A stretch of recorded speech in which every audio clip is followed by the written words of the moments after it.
আচ্ছা, তোরও তো একটা মেয়ে আছে, তো দেখ তুই দেখেই বুঝতে পারছিস যে আমরা যেভাবে আগে মা বাবার কথা শুনে চলতাম, এখনকার ছেলে মেয়েরা সেইভাবে কথা শুনে চলবে না। তো এক্ষেত্রে আমাদের কি করা উচিত?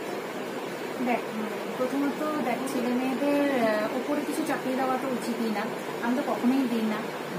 ওদেরকে বলা উচিত যে ওরা কি চাইছে সেটা আগে বোঝা উচিত ওদেরকে। হ্যাঁ, আর বারবার যদি ওদের আমরা প্রেশার করি যে এটা করো ওটা করো, তাহলে ওরা আবার অন্যদিকে চলে যায়। সেই জন্য ওদেরকে ওইভাবে প্রেশার দেওয়া উচিত না। ওদেরকে ওরা নিজেরাই রিয়েলাইজ করে, একটুখানি ওদের টাইম দেওয়া উচিত, বাচ্চাদেরকে টাইম দেওয়া উচিত যে কতটা মানে তারা নিজেরা একটু রিয়েলাইজ করুক কোনটা তাদের। অনেক সময় ওরা এরকম ভাবে যে মা বাবা তো বলছে, হ্যাঁ মা বাবা তো বলবে, তাহলে আমার যেটা করার করি, মা তো পেছনে আছে। কিন্তু যখন আমরা ওই সাপোর্টটা একটুখানি কম করি, আমরা যেরকম আমরা হয়তো বললাম না ওদেরকে যে কি করবি বা কিছু, ওরা নিজেরা অনেক কিছু ওরা ভাবারও মানে সুযোগ পায় সেটাতে।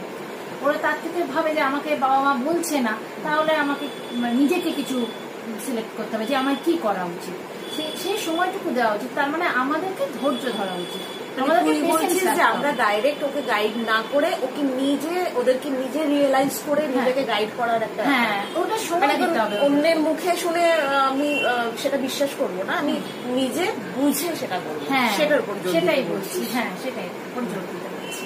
কারণ ওরা নিজেরাও রিয়েলাইজ করুক কতটা ওদের উপর দায়িত্ব আছে, কতটা কি তাদের করতে হবে।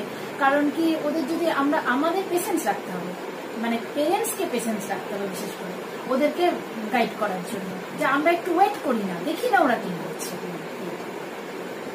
খুব ভালো বলেছিস, খুব ভালো, এইভাবেই আমাদের চলা উচিত।